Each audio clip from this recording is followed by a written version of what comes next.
प्रधानमंत्री नरेंद्र मोदी की मन की बात कार्यक्रम को लेकर मुख्यमंत्री डॉक्टर मोहन यादव ने कहा कि एक बार फिर से मध्य प्रदेश की जनता को बहुत सारी शुभकामनाएं हैं। आगामी 10 तारीख को रेल के कारखाने बनाने को लेकर बड़ा भूमि पूजन होने वाला है। सरकार के लिए ये एक बड़ी उपलब्धि है जिससे युवाओं को रोजगार मिलेगा।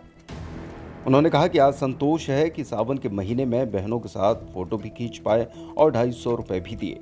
किसान, युवा, महिला सभी के जीवन को बेहतर बनाने के लिए केंद्र सरकार और मध्य प्रदेश सरकार काम कर रही है। उन्होंने कहा कि स्वच्छता सर्वेक्षण में भोपाल का जिक्र प्रधानमंत्री नरेंद्र मोदी ने और खूबसूरती का जिक्र भी किया है। मैं उनका आभार मानता हूँ। उन्होंने कहा कि मन की बात कार्यक्रम से लोकतंत्र मजबूत होता है। मैं एक बार फिर भोपाल और प्रदेश की प्रगति के लिए, देश के साथ विकास से जुड़ने के लिए आगामी 10 तारीख को बड़ा रेल कारखाने का, रेल के डब्बे बनाने के कारखाने का भूमि पूजन होने वाला है। ये हमारा उसी प्रकार से एक बड़ी उपलब्धि है जो लगातार सरकार बनने के बाद हम प्रदेश के युवाओं की बेहतरी के लिए, उनको रोजगार का अवसर उपलब्ध कराने के लिए लगातार काम कर रहे हैं। मुझे इस बात का संतोष है। आज मन की बात के इस कार्यक्रम में जब मैं शामिल होने आया, इसी के साथ साथ हमने अपने सावन के महीने में बहनों से भी बात की, बहनों के साथ फोटो भी खिंचवाए, उनको 250 रुपये अलग दे करके जो रक्षाबंधन का आनंद मनाने की बात वो भी हमने शेयर की है।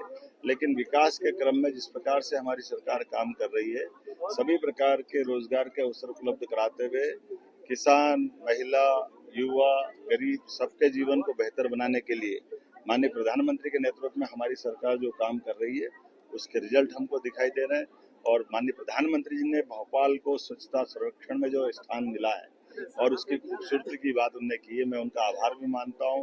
उन्होंने चंदेरी और अशोकनगर की बात की है, हमारे चंबल अंचल की बात हुई है। मैं अपनी ओर से माननीय प्रधानमंत्री जी को धन्यवाद भी देता हूँ।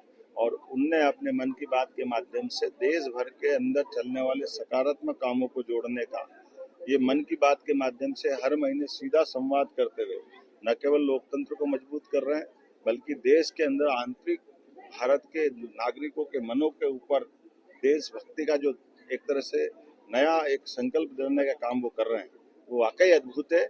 इसी से हमारे देश की अंतर्निहित ताकतें मजबूत होती है और विरोधी ताकतों को पराजय मिलती है। आइए हम सब उनके इस विकास के क्रम में लगातार जुड़े रहें। सर, विधानसभा सत्र शुरू हो रहा है, बंदिशें लगा रही है सरकार, जवाब नहीं दे पाती है। जाकी रही भावना जैसी, प्रभु मुहूर्त देखी दिन तैसी। माननीय विधानसभा अध्यक्ष जी हमेशा की तरह ऐसे निर्देश जारी करते ही है और लोकतंत्र में उनका अधिकार भी है। अब आप आंखों में आपके तिनका है और आप दुनिया में गंदा देख रहे हो तो हम क्या कर सकते हैं।